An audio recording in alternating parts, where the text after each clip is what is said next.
Okay, I'm here to introduce our keynote speaker, the Honorable Debra Bowen. I'm going to sit down, though, because we don't have a lectern here, and I want to be able to read my notes. Debra Bowen was the elected Secretary of State of California from 2007 to 2015. She served 2 terms as Secretary of State. And as Secretary of State of California, that makes her arguably the most powerful election official in the United States, California being the largest state, of course. And as Secretary of State, she did a lot of things, but 2 fundamental things that have reverberated down the last 2 decades relevant to election security. And I just want to briefly talk to you about what those are. The first of those things was that she convened a panel called the Top to Bottom Review. This was a panel of independent experts, meaning not government officials, not vendor representatives, totally independent experts, lawyers and technologists, to carefully examine all of the voting systems in California and report on what they found. In so doing, she had to use her authority as Secretary of State to strong-arm the vendors into cooperating with this, because that's certainly not what they wanted to do. They in fact had to provide their source code, one of the only times in history that we in the election cybersecurity community have had access to source code for studying voting systems. The resulting reports from the top to bottom review documented profound weaknesses in basically every aspect of the voting systems used in California. But more importantly, they began to change the consciousness of election officials and legislators across the country about voting technology, and change the consciousness of technologists as well in ways that I'll talk about in a minute. It also paved the way for the eventual almost complete elimination of DRE voting systems, which were in use widely in the United States at the time. In so doing, Secretary Bowen was sued many times by California registrars and others. She won all of those lawsuits, but it took a lot of courage for a Secretary of State to do this. She was widely criticized within the elections community for what she did. However, this work is now relevant even 18 years later. 2 of the founders of this voting village, Matt Blaze and Harry Hursty, Matt Bishop also, but another person, were are veterans of the Top to Bottom Review, and you'll hear from Matt and other veterans later. And they were inspired by the experience in TTBR, among other things, to create the voting village. And it changed the way over time that we think about voting security at all. We no longer expect voting system software to be perfect. It's no longer our goal, as Matt talked about in his first talk today, to make voting system software perfectly secure. Instead, we've moved our thinking to look at a far more robust concept of software independence, of evidence-based elections, of risk-limiting audits, which together allow us to conduct secure elections even in the context of software that has bugs and even malicious logic in it. Besides the top to bottom review, the other thing that Secretary Bowen did was to convene a panel that was called the Post-Election Audits Standards Working Group. And I happen to be the chair of that group, and so our goal was to put the idea of post-election audits on a kind of firmer scientific foundation. It was an idea that was floating around at the time, but it wasn't properly formalized. And the result of the Post-Election Audits Working Group was the creation of risk-limiting audits, another fundamental concept in voting cybersecurity.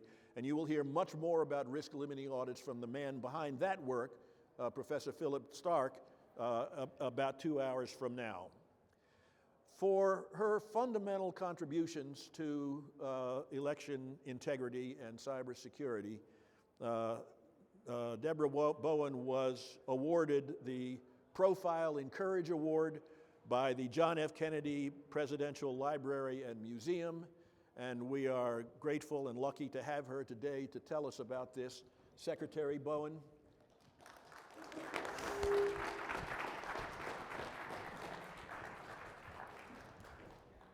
Thank you, David. Hello, everybody. I'm going to try to sit through this. I get pretty riled up when I start talking about elections, and sometimes I just have to get up and pace and let out some of that steam. It's a great pleasure to be here today.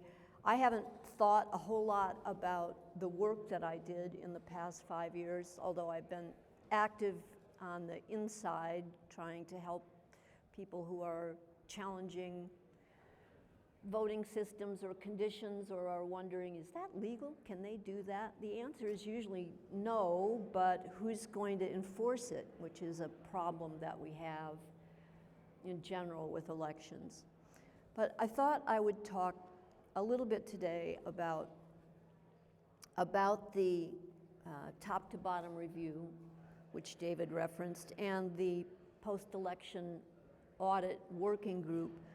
But I thought I would do it in the context of what does it take? I wonder sometimes, how did I get to this place where I was in a position to fundamentally alter elections permanently in the United States? Because you have to have somebody who has enough background in technology to understand what's going on, at least enough to understand the experts. Got to have some ability to look outside the black box, and I want to thank Black Box Voting for its initial work on this. You have to have somebody who has the ability to get elected, and usually the ability to get elected and being deep inside tech world are not concentric circles in a Venn diagram sense. But I think the most important thing, two things that were needed, qualities, are a really strong spine and caring. You just have to care about the issue. And it's a lot of, as you've heard already this morning if you were here, there are a lot of people who just don't want to deal with it. They just as soon sweep it under the rug. There's a valid concern that if we start talking about how vulnerable elections are, that we will prevent people from voting. I do hear that occasionally. Oh, it's all screwed up anyway, so my vote's not going to matter. But I don't think that, I think it's more important to talk about it and to make progress and to get our elections as close to perfect as we can, rather than to just stick our heads in the sand. I was elected in the legislature in 1992, and I served 3 two-year terms in the state assembly and 2 four-year terms in the state senate. And I kicked off that tenure with a bang by introducing a bill to put the California legislature online. This was in 1992. The World Wide Web hadn't been invented yet, and nobody had put legislative records online anywhere in the world, especially not for free, which was my goal. I was having nightmares about Thomas Jefferson hawking the Constitution on the Home Shopping Network, and actually had a battle in the Senate over putting a charge into the bill, and I said, if I can't get this passed without it being free, then I'm just going to wait another year, because it's so important that people have access to their information without having to pay again for it. We pay in our taxes for the government. And that got me really started in tech. And I have a law degree from the University of Virginia, which is Mr. Jefferson's university. So that's where all the Jefferson references come from. I was always an early adopter, and when I was cleaning out some stuff a couple years ago, I found a modem that was the size of a shoebox, 300, 1200, 2400 baud. And I was working with attorneys in other areas on public interest cases, and that's how we were getting our documents back and forth. Boy, was it slow. But the result of AB 1624 and that background caused the governor to put me on the court technology task force, and that gave me a really in-depth look at what it takes to deploy a big IT project, how important the standards are, and about setting fundamental principles and deciding where your bottom lines are, which is important as a legislator too, because people are going to push you to make decisions you don't want to make, and you have to decide where your bottom lines are going to be. So I had that as a start to technology, and then in 1995 I introduced a bill to make digital signatures acceptable in California. And that was the first effort to really try to bring California up to date and actually get us ahead of the curve.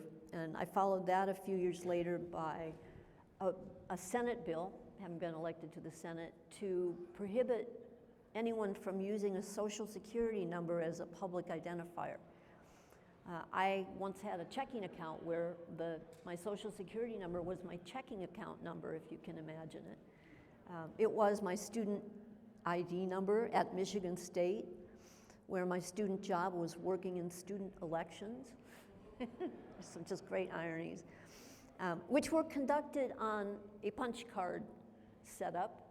So it was my job to hand out punch cards to people. I also worked in registration, handing out packages of punch cards. And I took two programming classes in college. One was Fortran, the other was COBOL. And not useful today, but what is really useful and was important to me in the pachinko machine that's my mind when I'm working on a complicated issue, was understanding computer logic and a logic tree and all the failure points that can happen. So those classes turned out to be really important. And to my later work, I was getting ready to leave the legislature. We have term limits in California, so I was getting to leave the legislature after 14 years in 2006, when a friend of mine sent me a link to a nonprofit called Black Box Voting. And they had gotten the source code for the Diebold voting machines, which somebody had posted on a publicly available company website by mistake. And a grandmother named Bev Harris in Washington State downloaded it all and proceeded to get various computer scientists interested in what was inside the black box of voting machines, because they really are. Anyway, I spent about 3 days not getting much sleep reading that and having an incredible stomach ache every time I reopened it, because it was very clear to me how vulnerable our elections were to both to hacking and just to errors. And at the end of that, I decided to run for Secretary of State in 2006. So without my friend Mark Danziger, thanks Mark, I would have retired and gone back to the private sector in 2006. Instead, I campaigned for Secretary of State using the promise that I would do a top-to-bottom review of voting systems as my primary platform. And this was on the heels of 2000 in Florida, the Bush v. Gore mess, that we had, that, you know, with all of us watching ballots of trucks going up the highway while the Supreme Court was getting to rule that you couldn't recount only in one county. And then in 2004 in Ohio, again featuring Diebold, and who has to be the stupidest CEO in the world. He actually made a large campaign contribution to one of the campaigns, and then wrote a letter encouraging, you know, wishing them well and encouraging them to go on, ride to success. And this is the vendor that they were using in Ohio, and people are supposed to be confident after the CEO of the vendor is making political contributions and taking a political stand. I'm often flabbergasted by what people do, but that one was really, took the cake. And I don't think if he'd done that, that the world would have been so focused on the DRE machines, of which Diebold was the primary vendor. And it came about in 2000 after the mess in Florida, when the federal government created the Help America Vote Act, and they shoveled a lot of funding out the door to states saying, fix your voting systems, and the vendors sent their marketing teams around. And you're dealing with elections officials and secretaries of state who generally don't have technical expertise. They have to rely on somebody else, and there is no reliable third party. There is a federal agency that is supposed to promulgate guidelines, but they're voluntary, so that's not much help, and they really have never been enforced. And I think the marketing people had a field day selling this vision of a new paperless voting system. You wouldn't have to haul weighty paper around. You wouldn't have to worry about Chads. There would never be another year where so many boys were named Chad. Funny bit of trivia. And so we wound up with, I think, what would be called today vaporware. There really wasn't much behind it yet, and they were making it up as they went because there was this mandate at the federal level. But for me, the black box voting website was the turning point in my decision to run for Secretary of State. And so I had the little legislative background that I've talked about, but I also had a grandfather who fixed people's radios and TVs in his basement when I was a child. So I played with the oscilloscope. I didn't know what it did, but it sure was fun. And I was just used to being around somebody who was doing a lot of testing and making things work, taking things apart and analyzing them. Both of my grandfathers were draftsmen at a machine tool company that made the transfer lines for automobile companies, and Boeing for wing struts, and Sunstrand for ironing board bottoms. And so I was used to being around manufacturing, and particularly the company that my grandfathers and my father all worked for was known for its early adoption of CAD/CAM.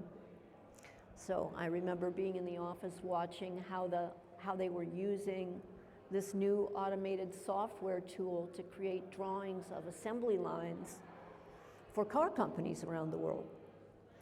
And I also had the spine background. My first political action came when I was in junior high school, and I took on the journalism teacher for censoring the student newspaper. Organized a sit-in in the hall, got in trouble. My parents got called in, and they supported me 100% to organize and to do that. And I repeated that in my first year of high school in northern Illinois, where it's really cold, where there was a rule that girls could not wear pants to school. So I was tired of standing out in the below 0 degree weather in a skirt, freezing my everything off, and organized a protest and a boycott of classes. I got kicked out of my geometry class that day, got a 0 on a test, and it changed my grade. But once again, my parents backed me up and said it's never wrong to stand up for what you believe is right.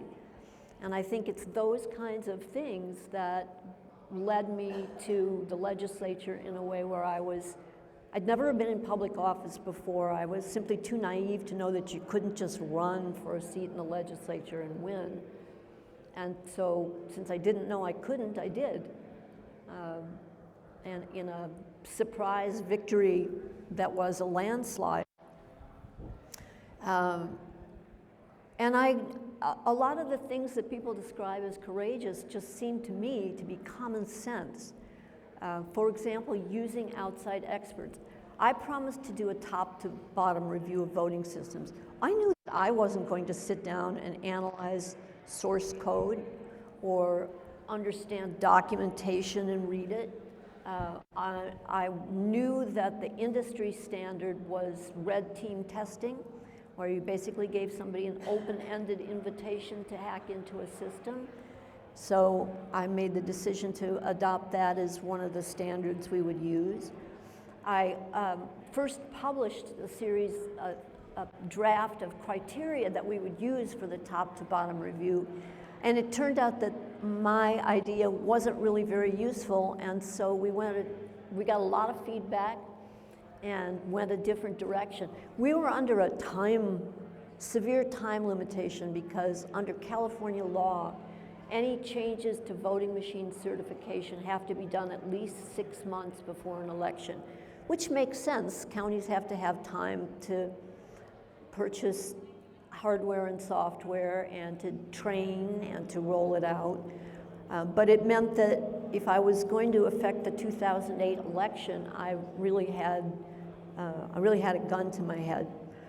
What I did was I put together teams of people from the public sector, the private sector, and including specifically a lot of both public and private universities, which is how we got folks like David Jefferson and Matt Blaze involved.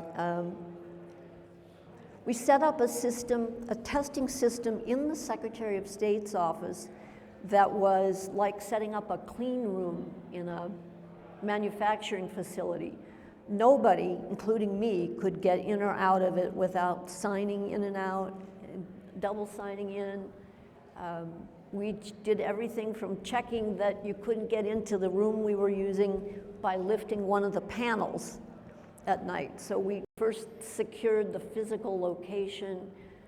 We did make the people who were working on the source code review, we enabled them to work remotely from their university offices, maybe from home, I don't think so.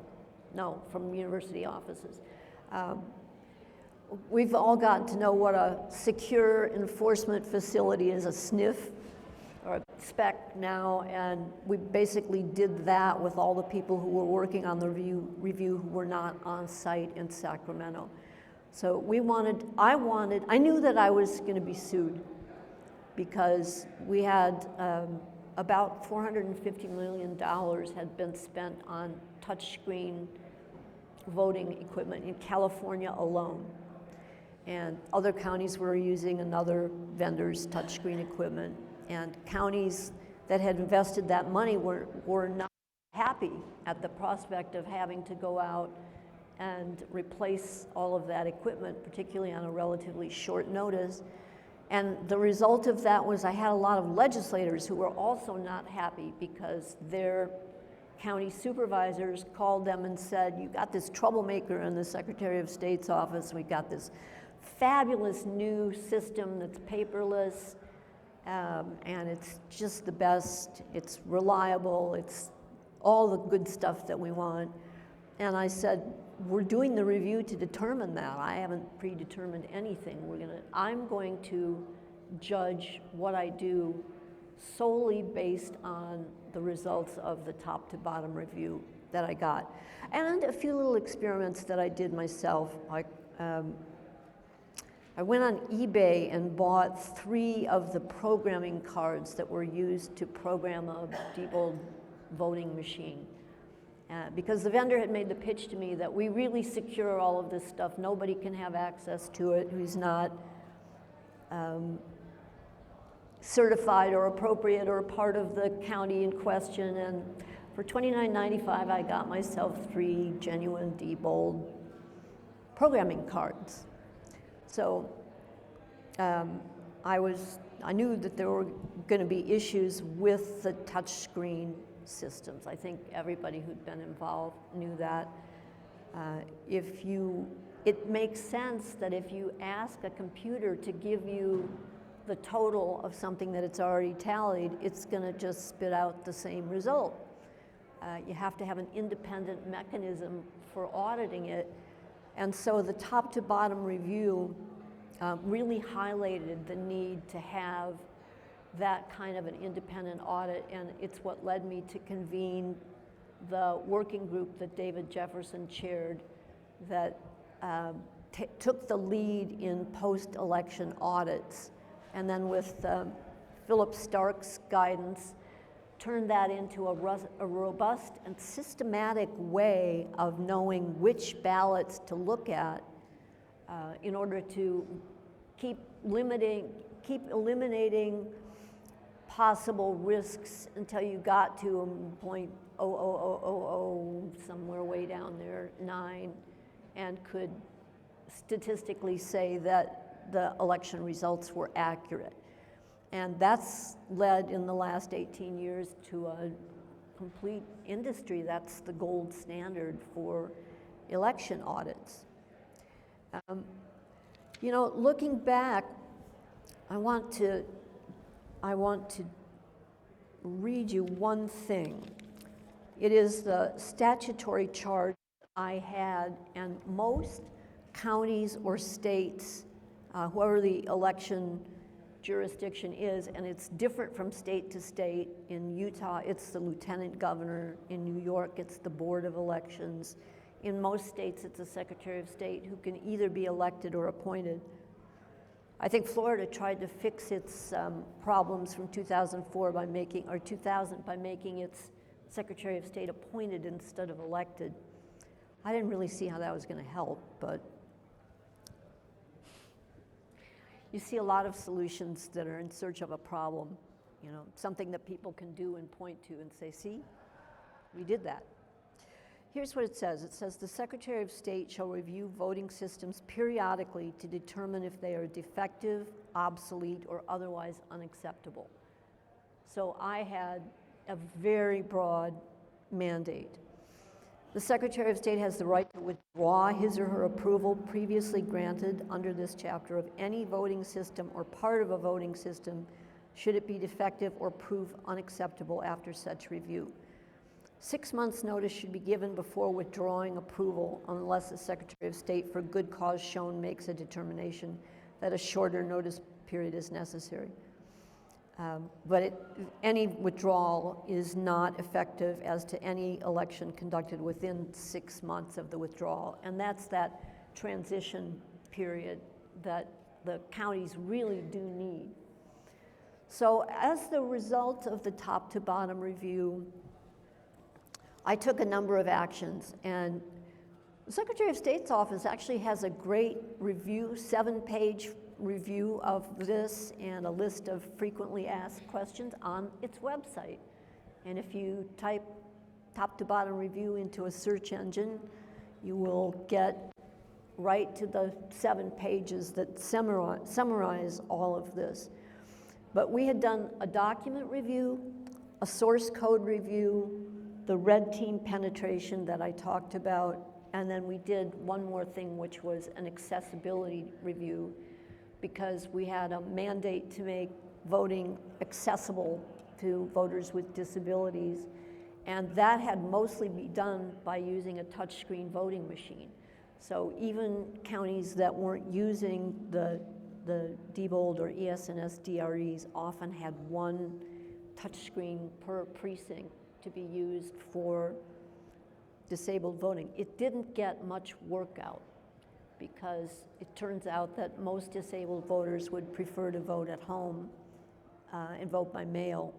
Those who do want to come into a polling place do. And for those of you who want to know what I've done with my time since I retired from the Secretary of State's office, I've gone back to doing something that I did until 1992 every year, which is I work at the polling place. So this stuff is in my blood. Once you get the election bug in your blood, it's really pretty impossible to get it out. And you read things in a different way and really look at elections in a different way. But the actions that I took were to decertify the touchscreen voting systems, except for one per polling place to use for disabled voting. I imposed a new series of requirements for security. We didn't have any way, the equipment just came in carts and big stacks, and there was ample opportunity for any insider to tamper. And when counties hire election officials, there's no background check, there's no knowledge check. You go through a day of painful training, and some of what I did was sit through all that training and take lots of notes and provide them to the county supervisor, to my county supervisor, so that, and to the LA County elections official, who I think really cares about accuracy and took all the critiques and criticisms about training, especially to heart.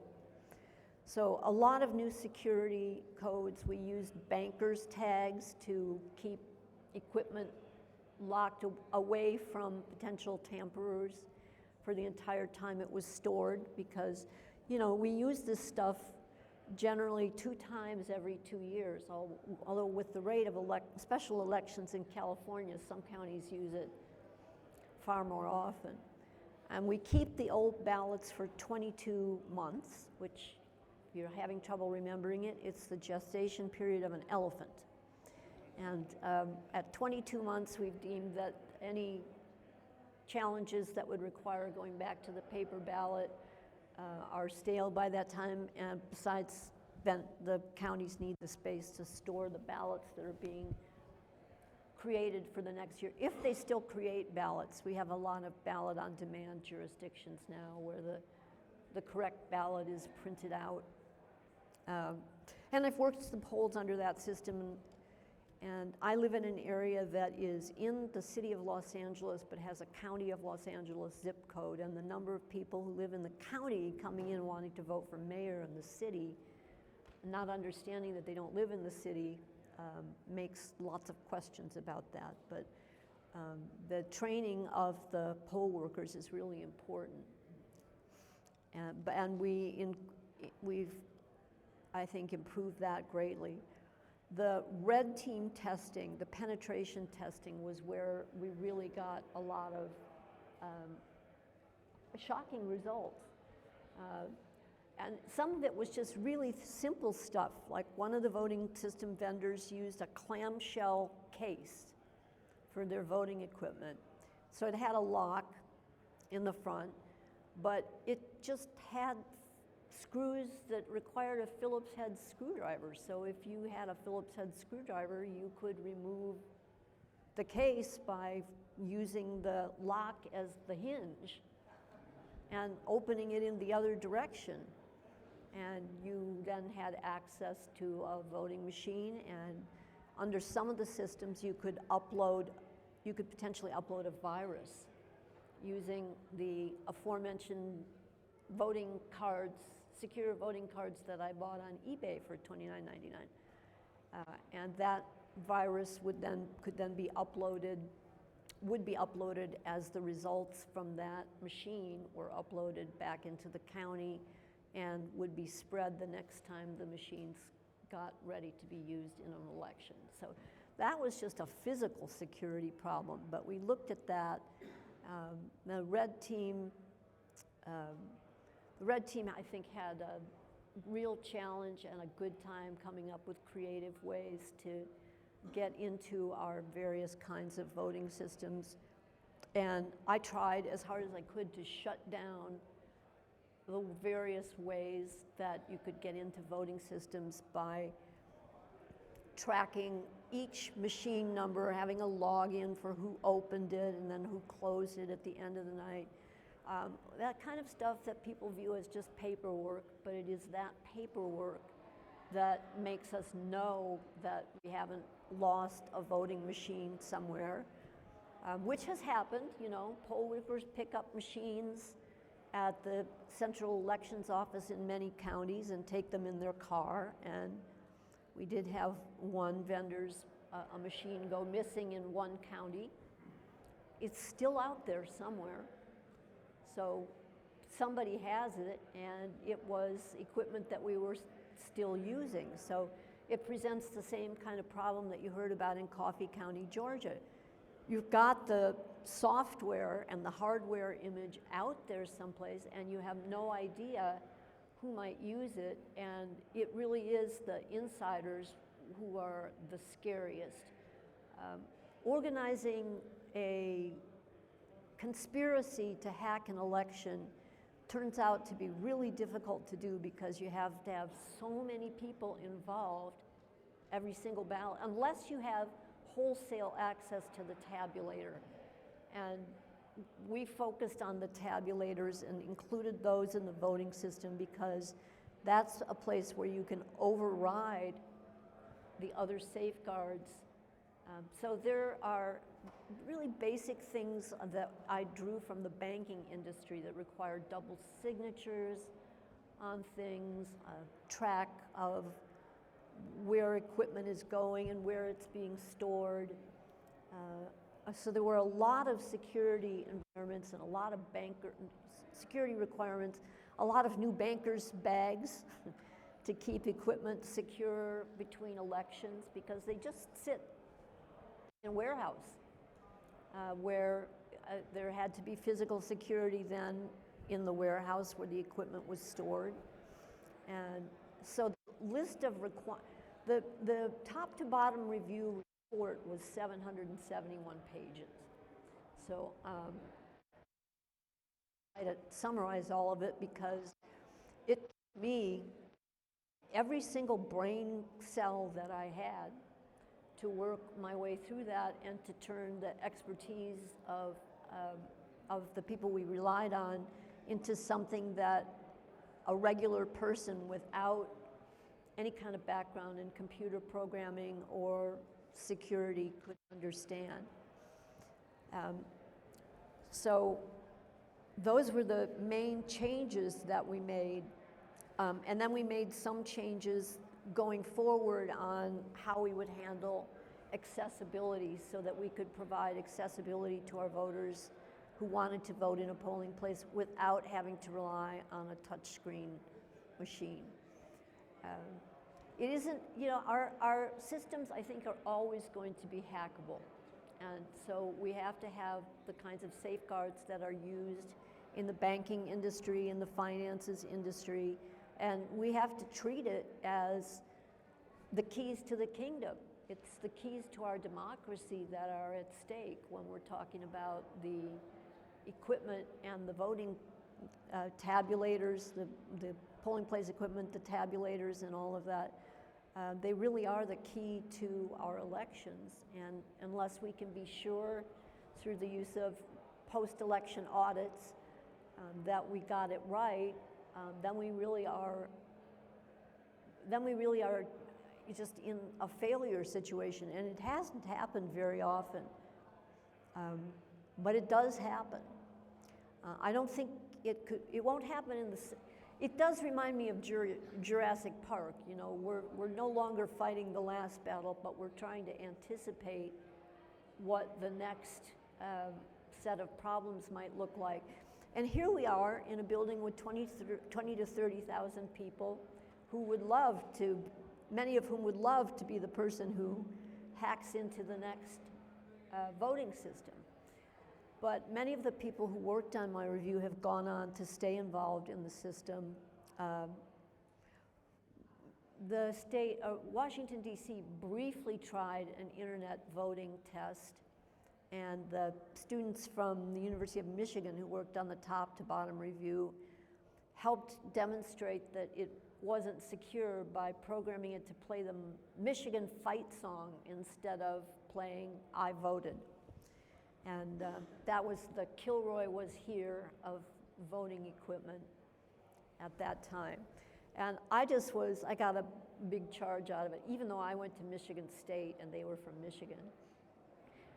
I got a big charge out of what they did, and that people were still out there doing the red team testing, taking it seriously, and you know, it would be lovely if we could have a paperless solution, but the problem is, as Matt Blaze and David Jefferson have both pointed out, is we have a unique requirement in elections that we don't have, for example, in the banking industry.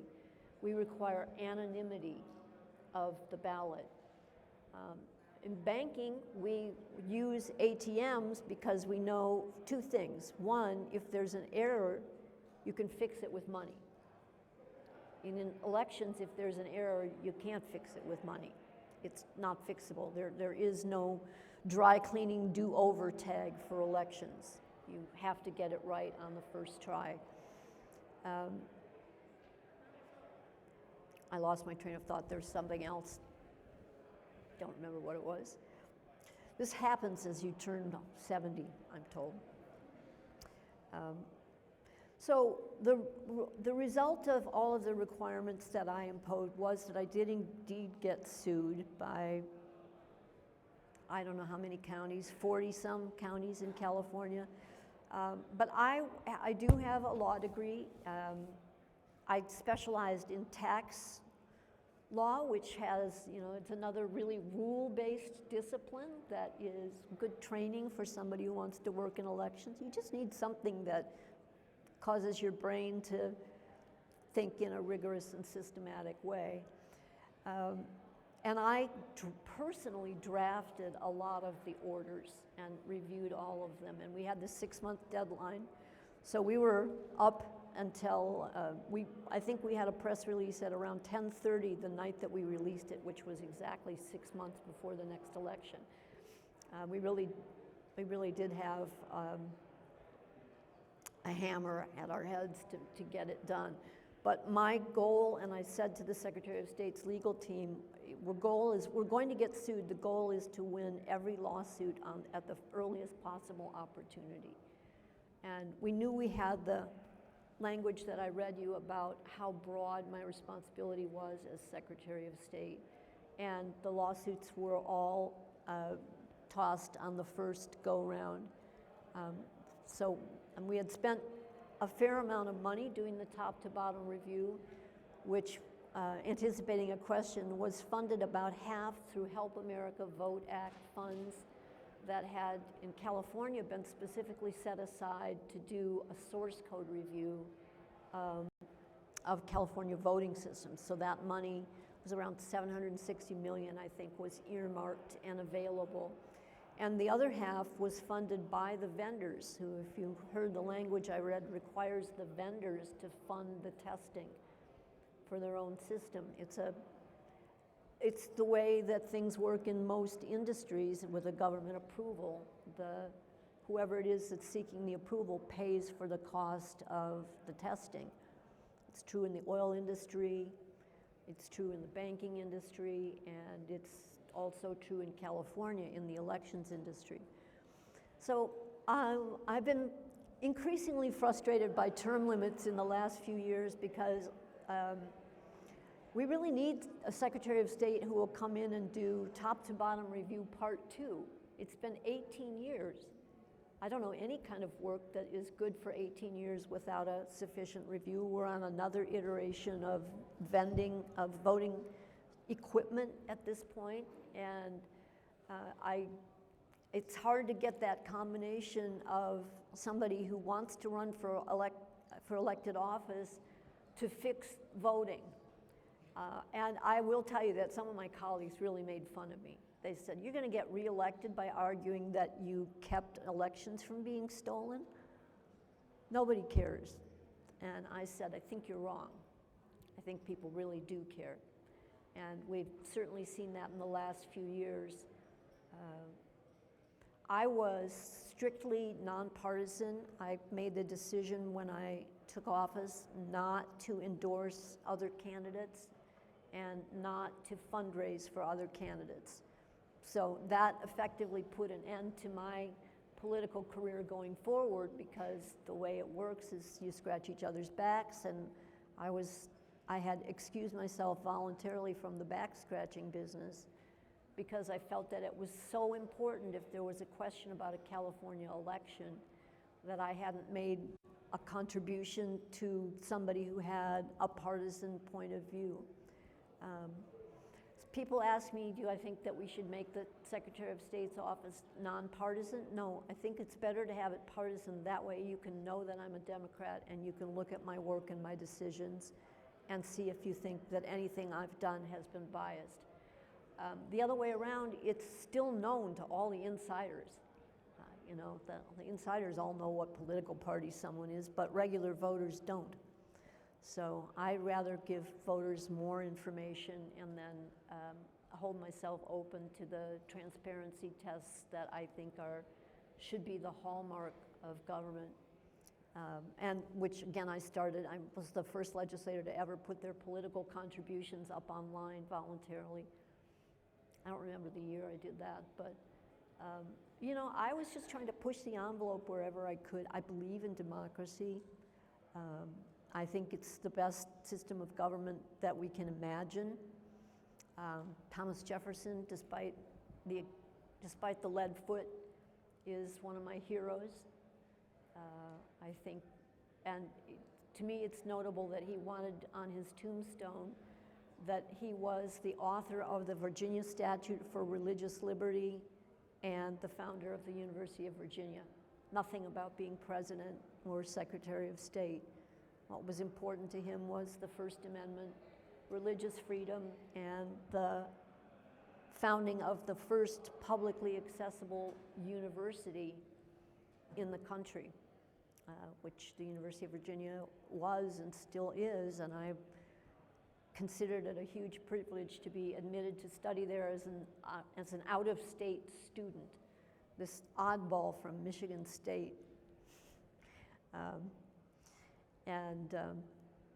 So what I hope that people will do as they think about working on elections is go look up the enabling legislation that your county elections officials or your state, whether it's the Board of Elections in New York or the Secretary of State's office, look at the latitude that they have to review voting systems, because it's usually pretty broad.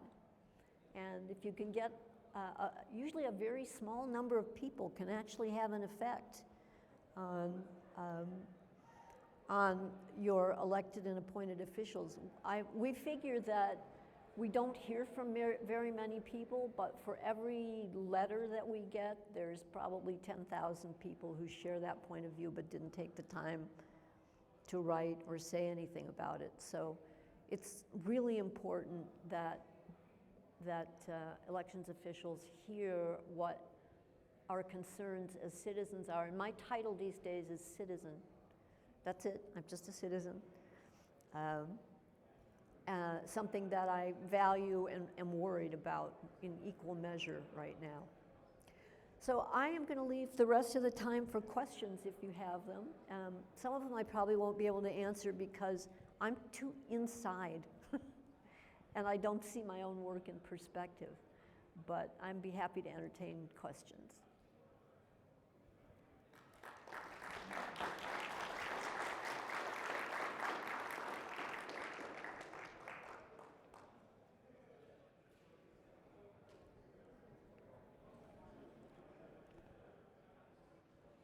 Wow.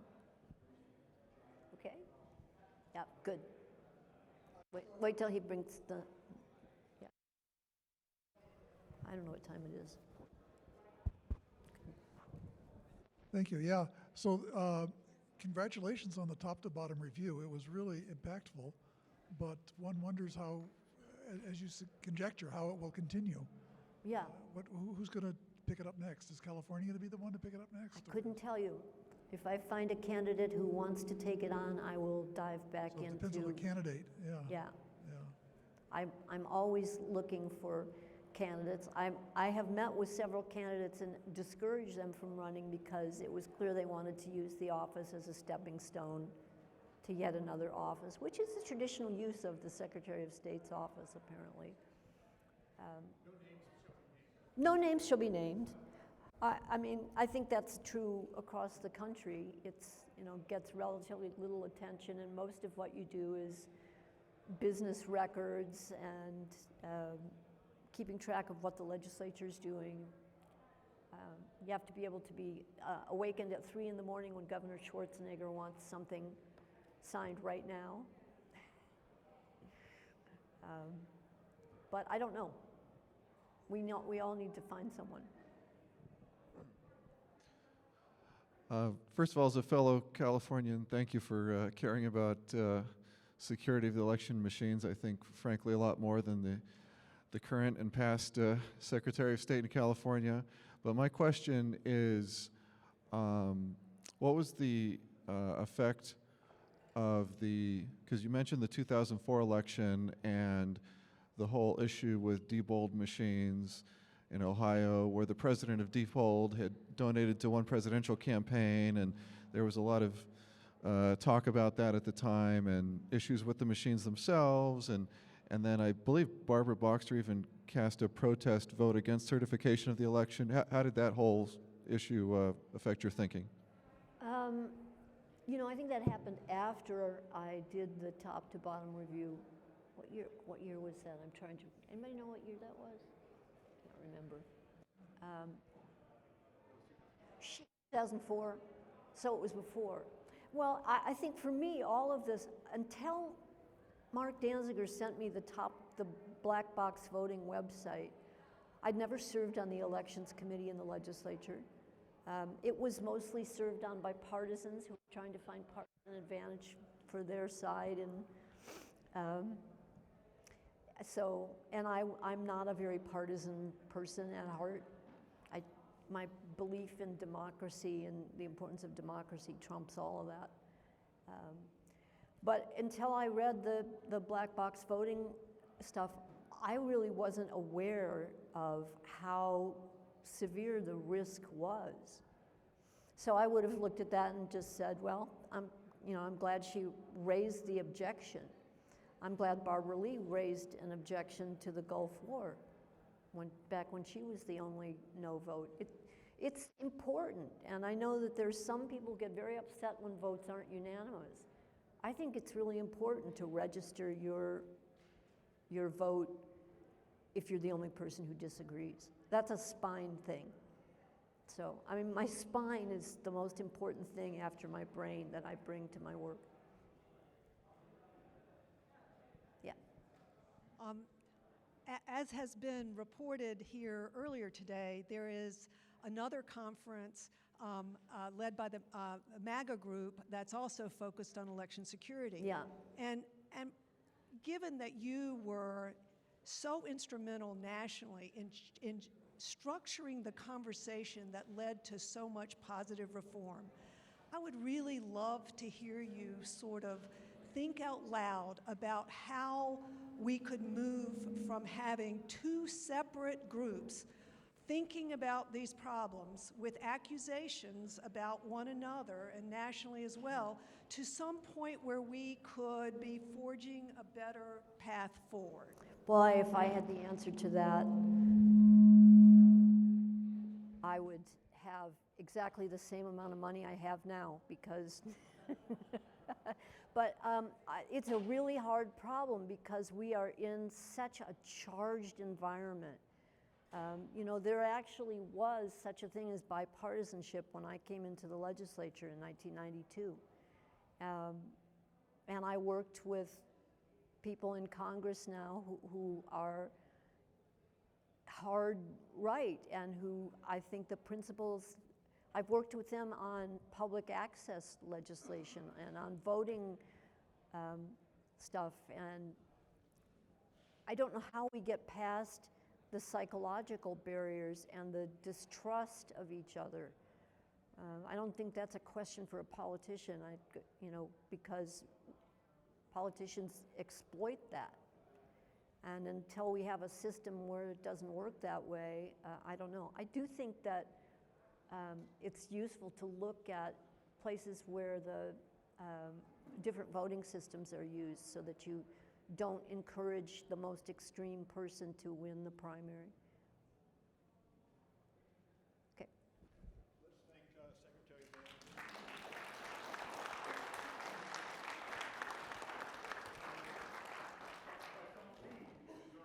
That's right, I'm not leaving.